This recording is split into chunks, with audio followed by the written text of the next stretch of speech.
Hi, you guys. Wanted to give you an update on my exercising. And because I do have myalgic encephalomyelitis, chronic fatigue syndrome, have had 2 heart surgeries, had a stroke. I currently do subcutaneous immunoglobulin every week. I do Botox from here all the way down across my shoulders for migraines. Plus I take an injectable migraine pen now. I think those are the main things, although I have many different illnesses besides asthma, but you know, I stay on top of things. So I'm just going to remind you what I've been doing is I love everyone knows this, the Suzanne Somers Thigh Master, you know, and you can buy imitations of this. The only thing is you can only get this guy, the Buttmaster from Suzanne Somers, and you must buy them together. So if you've already bought this, I recommend giving it to somebody and then go on Suzanne Somers' website and get this claw. And this claw does your butt and back thighs while this does your inner thighs. You can do it sitting down. It's fabulous. And you wouldn't want to do it on a chair that's got soft fabric because over time you'd wear off the fabric. Then what I also have, which you don't need to do this, but it just dates me, is I have this book from when I did my bodybuilding competition, Body for Life. And in this book, he's got all the body categories. And, you know, I get fatigued easy, but it really does a good job of naming all the muscles. And then over here, it tells you which exercises are possibilities. And he gives you a lot of exercises that you can do at home with free weights. So post heart surgeries, I don't do heavy weights anymore. Previous to the heart surgeries, I did kick-ass heavy weights. Don't do them anymore. So the heaviest I got is a 10-pounder. And I use this one. I've been doing the flab under my arm. But what you'll see is you'll see that there's definition here and the muscle is here. But the problem is, do you see here below the muscle? There's all that fat. And that's where you get that flabby stuff. So one thing is, you can see there's the top muscle and the bottom muscle. It's a matter of, you got to lose weight to get that fat off, and you need to build muscle. So I am doing the part of building the muscle, and I don't know what this one's called, but I keep my arms at my ears, and I go up, and I do that exercise, and that's great for that muscle. And I can see it's happening. And then I've got a 5-pounder that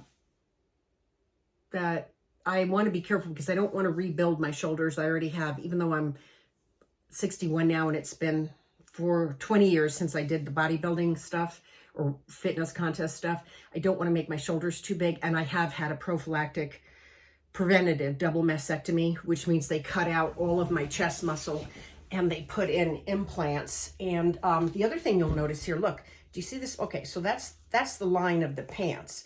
But there are several horizontal lines. You see that? Because I'm doing the elliptical, and I know this from being an athlete, it's the funniest thing.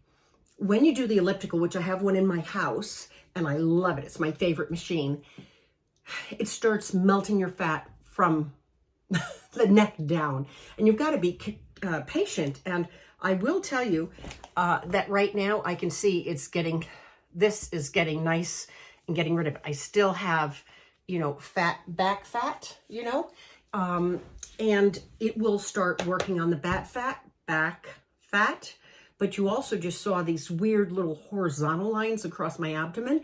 That's the other thing it does. It doesn't just shed it evenly. It comes in particular points and starts shedding horizontally until each one of these horizontal lines catch up and melt the fat. Problem is I'm leaving. Is this March? No, this is April. It's April. I'm leaving in about 3 weeks. And so this whole part of my regime, I'm not going to be able to do unless I call my doctor and get her to write a letter saying I'm allowed to do exercise. I guess I could call my doctor. I think he's the last one because Italy requires a note from your doctor and an EKG to say that you're fine and to go into a public gym. So I know that. So I would have to get a hold of the heart doctor and see, or the primary care doctor, see if she'd write me the medical excuse letter saying she's totally fit. I just don't know if they're going to want to, I'm not going to get a new EKG, but I would ask the doctor for the last EKG I had to put them together. And then when I'm in Italy for 2.5 months, I could show that to the gym and buy daily passes, because the truth is when I arrive on the 25th, the ladies arrive on the 2nd, and I will be busy through the 18th. Then I've only got the 18th until the 1st before I go to Paris that I could do a couple of gym visits. And then Paris, the 10th to the 24th, I think it is. Let me think. The 10th. I get back in the village on the 10th. So then the 11th through the 17th. Ooh, that's not very much.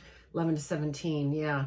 I could go to the gym, which I doubt that's realistic. And then when I get back on the 24th from Greece, then I leave on July 4th. Actually, now that I'm saying that to you guys, it's very unrealistic. I'm going to make it to the gym. So I think what I'll end up doing is getting some water bottles, and I can use those for arm weights, and I can do arm weights. I could do a lot of walking. Yeah, I think it's probably not going to make sense. And then when I get back from Italy, I can start exercising again before I have the 3rd surgery for the reconstruction of the prophylactic double mastectomy. Jeez Louise, huh? So, oh God, that's a little bit funny. Anyway, I just wanted to tell you that I'm proud of myself, and I know many of you have always maintained exercising. I was a massive walker, but coming back into the States, unfortunately, I am not walking at all. So I have to do my elliptical. Sorry, this was on my last video. This is a great product for traveling with hefty jumbo bags to put your stuff in, and particularly your laptop when going through the electronic machine. Okay, bye ladies. Bye.